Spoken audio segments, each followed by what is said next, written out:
Good morning everyone. ഇന്ന് നമ്മൾ ഉണ്ടാക്കാൻ പോകുന്നത് ഒരു ഡക്ക് മപ്പാസാണ്. കുട്ടനാടിൻ്റെയും ആലപ്പുഴക്കാരുടെയൊക്കെ സ്പെഷ്യൽ ഐറ്റം ആയിട്ടുള്ള ഒരു ഡക്ക് മപ്പാസാണ് നമ്മൾ ഉണ്ടാക്കാൻ പോകുന്നത്.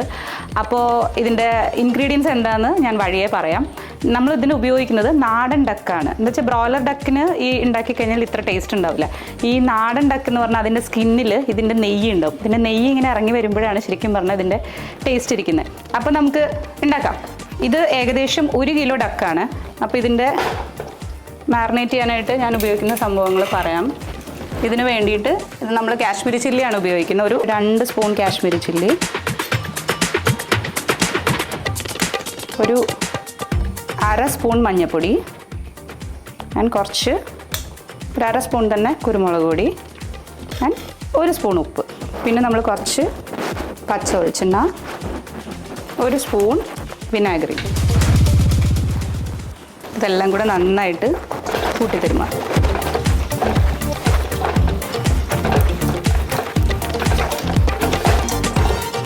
കുറച്ച് നേരം വെക്കാം കേട്ടോ നമുക്കിങ്ങനെ. ഇത് ഏകദേശം മാറിനേറ്റ് ചെയ്തിട്ട് നമ്മളൊരു അരമണിക്കൂർ, ഏറ്റവും കുറഞ്ഞത് ഒരു അരമണിക്കൂറെങ്കിലും വെക്കണേ. അപ്പോൾ ആ സമയം കൊണ്ട് നമുക്കിതിൻ്റെ എന്താ പറയുക ഗ്രേവി തയ്യാറാക്കാം. അപ്പോൾ നമുക്ക് ഗ്രേവി കുക്ക് ചെയ്യാനുള്ള പ്രിപ്പറേഷൻസ് ചെയ്യാം. ആദ്യം തന്നെ നമുക്ക് മൺചട്ടിയിൽ കുക്ക് ചെയ്യാം. ചട്ടി വെച്ചു. ചട്ടി നന്നായി ചൂടാവട്ടെ. നമുക്ക് വെളിച്ചെണ്ണ വയ്ക്കാം. നമുക്ക് കുറച്ച് കടുക് പൊട്ടിക്കാം കേട്ടോ, കുറച്ച് വറ്റൽമുളക്. ഇനി ഇതിനകത്തോട്ട് നമുക്ക് അരിഞ്ഞു വെച്ചിരിക്കുന്ന ചുവന്നുള്ളി, ഇഞ്ചി, വെളുത്തുള്ളി, പച്ചമുളക്, എന്നിട്ടിതെല്ലാം ഇട്ടിട്ട് നമുക്ക് നന്നായിട്ടൊന്ന് ഇളക്കി കൊടുക്കാം. ഇതിൽ നമുക്ക് കുറച്ച് ഉപ്പും കൂടി ഇട്ട് കൊടുക്കുക. ഇത് ഏകദേശം ആയിട്ടുണ്ട്. ഇനി നമുക്കിതിനകത്തോട്ട് ഈ അരിഞ്ഞു വെച്ചിരിക്കുന്ന സവോള, ഒരു 3 സവോളയാണ് ഞാൻ ഇതിലേക്ക് എടുത്തിരിക്കുന്നത്. അത് നമുക്കിട്ടിട്ട് വീണ്ടും നന്നായിട്ട് ഇളക്കാം. അപ്പോൾ ഈ സവോളയും നന്നായി വഴന്ന് വന്നിട്ടുണ്ട്. ഇനി നമുക്കിതിലേക്ക് പൊടികൾ ചേർക്കാവേ. ഓക്കെ, അപ്പം നമ്മളൊരു 4 സ്പൂൺ മല്ലിപ്പൊടി ഇടാണ്, 1 സ്പൂൺ ഗരം മസാല, 1 സ്പൂൺ കുരുമുളക് പൊടി, ഒരു 1/2 സ്പൂൺ മഞ്ഞൾപ്പൊടി. നമ്മൾ ഈ ഡക്ക് ചേർത്തപ്പോൾ ഓൾറെഡി ഉപ്പ് ഇട്ടിട്ടുണ്ടായിരുന്നു. അപ്പോൾ നമ്മൾ കുറച്ച് ഉപ്പ് ഈ ഗ്രേവിക്ക് വേണ്ടി നമുക്ക് തീ ഒന്ന് ചെറുതായിട്ട് കുറച്ച് വെച്ചിട്ട് നന്നായിട്ട് ഇളക്കുക. എണ്ണ കുറവാണെന്ന് തോന്നുകയാണെങ്കിൽ കുറച്ച് വെളിച്ചെണ്ണ ഒഴിച്ച് കൊടുക്കണേ.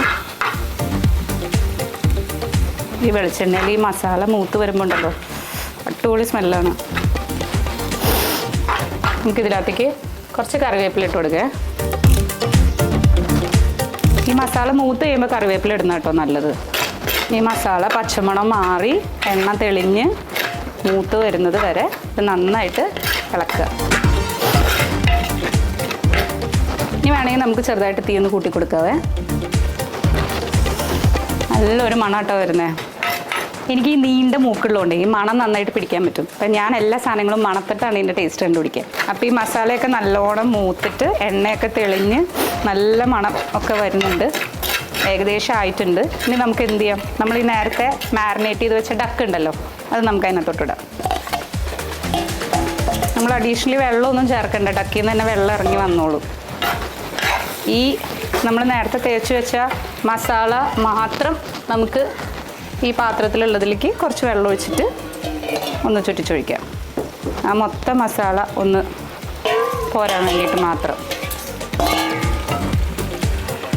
എന്നിട്ട് ഇത് വീണ്ടും നന്നായിട്ട് ഇളക്കുക.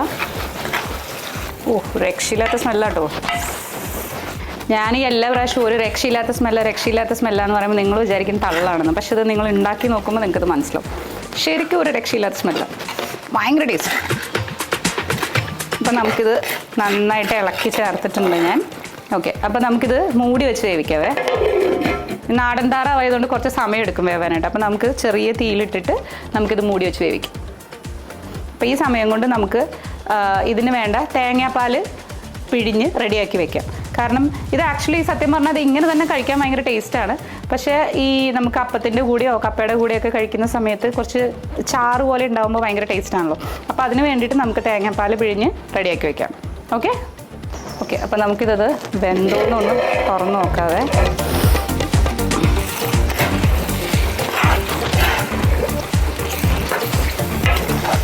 ഇത് കുറച്ചുകൂടെ വേവാണ്ട്, അപ്പോൾ നമുക്ക് വീണ്ടും മൂടി വയ്ക്കാം. അപ്പോൾ ഇത് ഏകദേശം വെന്തിട്ടുണ്ട്. നമുക്കൊന്ന് നോക്കാം. നമ്മൾ വെച്ചിട്ട് നല്ല ചൂടായതുകൊണ്ടാട്ടോ കഷ്ടപ്പെട്ട് ഞാൻ എടുക്കുന്നത്. നമുക്കേ ചെറുതായിട്ട് ഇതിന് ഉപ്പുണ്ടോയെന്ന് നോക്കാം കേട്ടോ, എന്തെങ്കിലും കുറവുണ്ടോയെന്ന്. നമുക്ക് കഴിഞ്ഞിട്ട് നമുക്ക് കഷ്ണം തിന്ന് നോക്കാം. നല്ല ചൂടാണ്.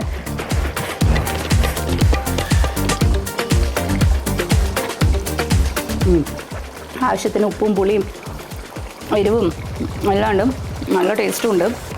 ഈ ഡക്ക് മപ്പാസ് എന്ന് പറയുമ്പോൾ ഇതിൽ തേങ്ങാപ്പാൽ പിഴിഞ്ഞിട്ടുള്ള കറിയാണ്. അപ്പോൾ നമുക്ക് ഇതിനകത്തോട്ട് തേങ്ങാപ്പാൽ ഒഴിക്കാം. അപ്പോൾ ഇത് നമുക്ക് ആസച്ച് ഇങ്ങനെ തന്നെ കഴിക്കാം. നല്ല ടേസ്റ്റാണ്, വേറെ കുഴപ്പങ്ങളൊന്നുമില്ല. പക്ഷേ ഇതിലേക്ക് ഇതിൻ്റെ തേങ്ങാപ്പാൽ ചേരുമ്പോൾ ഉണ്ടല്ലോ ഒരു പ്രത്യേക ടേസ്റ്റാണ്. പിന്നെ നമുക്ക് ഈ അപ്പത്തിൻ്റെ കൂടെയോ കപ്പയുടെ കൂടെയോ അല്ലെങ്കിൽ ചപ്പാത്തിൻ്റെ കൂടെയോ പൊറോട്ടയുടെ കൂടെ എന്തിൻ്റെ കൂടെ വേണമെങ്കിലും കഴിക്കാം, ചോറിൻ്റെ കൂടെയും കഴിക്കാം. അപ്പോൾ അങ്ങനെയൊക്കെ കഴിക്കുമ്പോൾ കുറച്ച് ചാറായിട്ട് ടേസ്റ്റ് കിട്ടാൻ വേണ്ടിയിട്ടാണ് നമ്മൾ തേങ്ങാപ്പാൽ ഒഴിക്കുന്നത്. പിന്നെ ഈ തേങ്ങാപ്പാൽ ഇതിൽ ചേരുമ്പോൾ അതിന് വേറൊരു ടേസ്റ്റാണ്. ഇങ്ങനെ തന്നെ കഴിക്കേണ്ടവർക്ക് ഇങ്ങനെ തന്നെ കഴിക്കാം. പക്ഷേ ദക്ക് മപ്പാസ് എന്ന് പറയുന്നത് എപ്പോഴും തേങ്ങാപ്പാൽ ഒഴിച്ചിട്ടുള്ളൊരു ഡിഷാണ്. അപ്പം ഞാൻ നല്ല കട്ടിയുള്ള തേങ്ങാപ്പാൽ ഇവിടെ ചെയ്ത് വെച്ചിട്ടുണ്ട്. ഇതും കൂടെ ഞാൻ ഇതിലേക്ക് ചേർക്കുകയാണ്. അപ്പോൾ നല്ല കട്ടിയുള്ള തേങ്ങാപ്പാൽ ഞാൻ ചേർക്കുകയാണ്. ഈ തേങ്ങാപ്പാൽ ചേർത്തിട്ട് നമുക്കൊന്ന് ഒരു തള വരാനായിട്ട് വെയിറ്റ് ചെയ്യാം. കണ്ടോ, ഈ തേങ്ങാപ്പാൽ ചേർന്ന് കഴിയുമ്പോൾ തന്നെ ഇതിൻ്റെ കളറിനൊരു വ്യത്യാസം വരും. എന്നിട്ട് നമുക്ക് ഒന്നും കൂടെ ഈ തേങ്ങാപ്പാൽ ചേർത്തത് കൊണ്ട് ഉപ്പ് പാകമാണോ എന്ന് നോക്കാം. കാരണം തേങ്ങാപ്പാൽ ചേർക്കുമ്പോൾ ചിലപ്പോൾ ഇച്ചിരിയും കൂടി ഉപ്പ് ചേർക്കേണ്ടി വരും.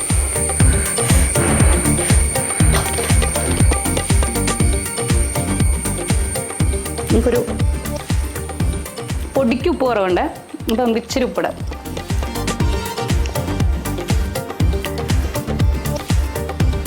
നല്ല ടേസ്റ്റ് കേട്ടോ. തേങ്ങാപ്പാലും കൂടെ ചേർത്ത് കഴിഞ്ഞപ്പം ഭയങ്കര ടേസ്റ്റ് എന്ന് പറഞ്ഞാൽ ഭയങ്കര ടേസ്റ്റ്.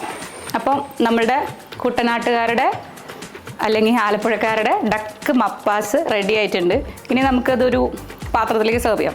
അപ്പം നമുക്ക് ഇത് സെർവ് ചെയ്യാം. ഞാൻ ഫ്ലെയിം ഓഫ് ചെയ്യാണ്.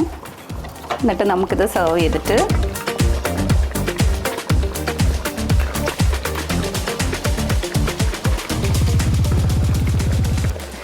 ഇപ്പം തന്നെ എൻ്റെ വായിൽ വെള്ളം വരുന്നു.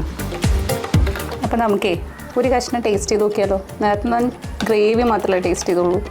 പക്ഷെ നല്ല ചൂടാണ്, അതുകൊണ്ട് ഇത് ടേസ്റ്റ് ചെയ്ത് ഇത്തിരി ചടങ്ങാണ്. ആക്രാന്തം കാരണം ചൂട് തീരുന്നത് വരെ വെയിറ്റ് ചെയ്യാൻ പറ്റുന്നില്ല.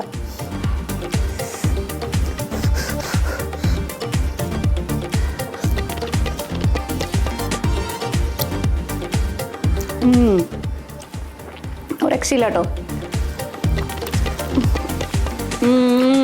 സൂപ്പർ. ഞാൻ ഉണ്ടാക്കിയതുകൊണ്ട് പറയല്ലോ കേട്ടോ, ഒരു രക്ഷയില്ലാന്ന് പറഞ്ഞാൽ ഒരു രക്ഷയില്ലാത്ത ടേസ്റ്റ്. ഈ നാടൻ താറാവേ ഇത്തിരി മുറുക്കം കൂടുതലാണ്, അതുകൊണ്ട് ഇച്ചിരി പാടാ കിട്ടാൻ. പക്ഷെ എന്നാലും ഇതിൻ്റെ ടേസ്റ്റും ഇതിൻ്റെ കൊതിയും കാരണം ഞാൻ തോറ്റ് പിന്മാറാൻ ഉദ്ദേശിച്ചിട്ടില്ല. സൂപ്പർ. ഇതിൻ്റെ തൊലി എനിക്ക് ഭയങ്കര ഇഷ്ടമാണ്. ശരിക്കും പറഞ്ഞാൽ ഇതിൻ്റെ തൊലിയിൽ ആ നെയ്യാണ് ഇതിലേക്ക് ഒരുക്കി വരുന്നത്. ബ്രോയിലർ താറാവിന് നമുക്കിത് കിട്ടില്ല. അതുപോലെ നിങ്ങൾ നാടൻ താറാവ് വാങ്ങിക്കുമ്പോൾ തൊലി കളഞ്ഞ് വാങ്ങിക്കരുത് ഒരിക്കലും. കാരണം ആ തൊലിയിലാണ്, അതിൻ്റെ നെയ്യിലാണ് അതിൻ്റെ ടേസ്റ്റ് ഇരിക്കുന്നത്.